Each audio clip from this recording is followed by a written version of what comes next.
अयोध्या नगरी में राजा दशरथ के यहाँ पुत्र की प्राप्ति के लिए यज्ञ हुआ। उसी के फलस्वरूप राम जी का जन्म हुआ। उनके साथ भरत, लक्ष्मण और शत्रुघ्न भी जन्मे। राम बचपन से ही धर्मप्रिय, विनम्र और पराक्रमी थे।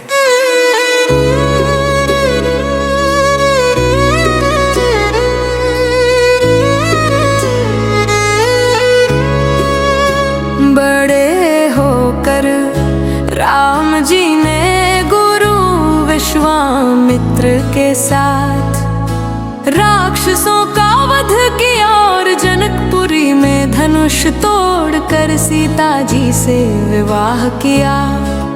सब कुछ सुख से चल रहा था, लेकिन अचानक परिस्थितियां बदल गईं। राजा दशरथ की रानी कैकेयी के वरदान के कारण राम जी को 14 वर्ष का वनवास मिला।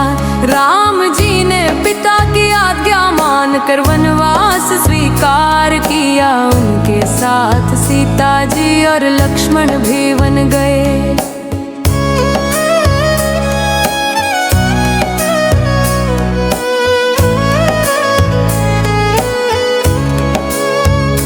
वन में रहते हुए एक दिन रावण ने छल से सीता जी का हरण कर लिया और उन्हें लंका ले गया।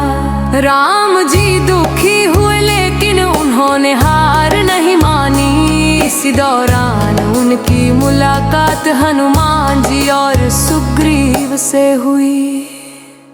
हनुमान जी राम के परम भक्त बने और सीता जी की खोज में समुद्र पार करके लंका पहुँचे। वहाँ उन्होंने सीता जी को अशोक वाटिका में पाया और राम जी का संदेश दिया। फिर लंका में अपना पराक्रम दिखाकर वापस लौट आए। इसके बाद राम जी ने वानर सेना के साथ समुद्र पर सेतु बनाया और लंका पर चढ़ाई की। भीषण युद्ध हुआ जिसमें अंत में रावण का वध हुआ।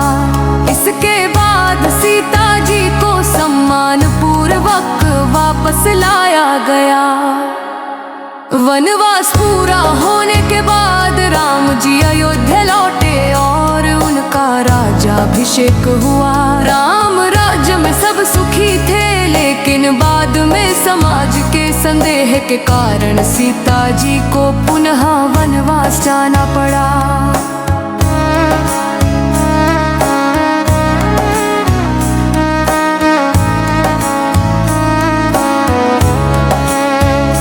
वन में सीता जी ने लव और कुश को जन्म दिया।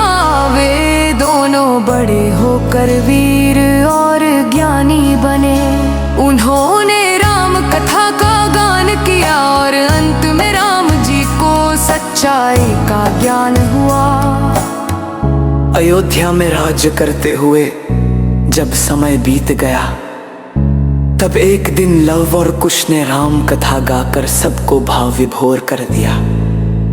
उसी समय राम जी को यह ज्ञात हुआ कि वे उनके ही पुत्र हैं। इसके बाद माता सीता को सभा में बुलाया गया ताकि उनकी पवित्रता सिद्ध हो सके। तब सीता माता ने धरती माता को साक्षी मानकर प्रार्थना की, यदि मैंने जीवन भर पवित्रता और धर्म का पालन किया है तो हे धरती माँ, मुझे अपने भीतर संभालो।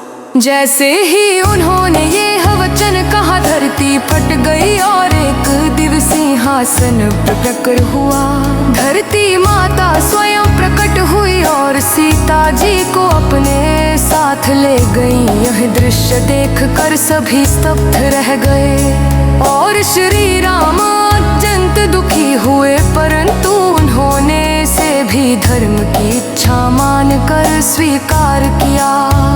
समय बीतने के बाद जब श्री राम जी का कार्य पूर्ण हो गया, तब उन्होंने भी इस संसार को त्यागने का निर्णय लिया। वे अपने भाइयों और भक्तों के साथ सरयू नदी के तट पर पहुँचे। वहाँ जाकर श्री राम जी ने ध्यान लगाया और धीरे धीरे जल में समा गए। यह कोई साधारण घटना नहीं थी, बल्कि वे अपने वैकुंठ धाम परम धाम को लौट गए। उनके साथ उनके परम भक्त और भाई भी दिव्य रूप में उनके धाम को प्राप्त हुए।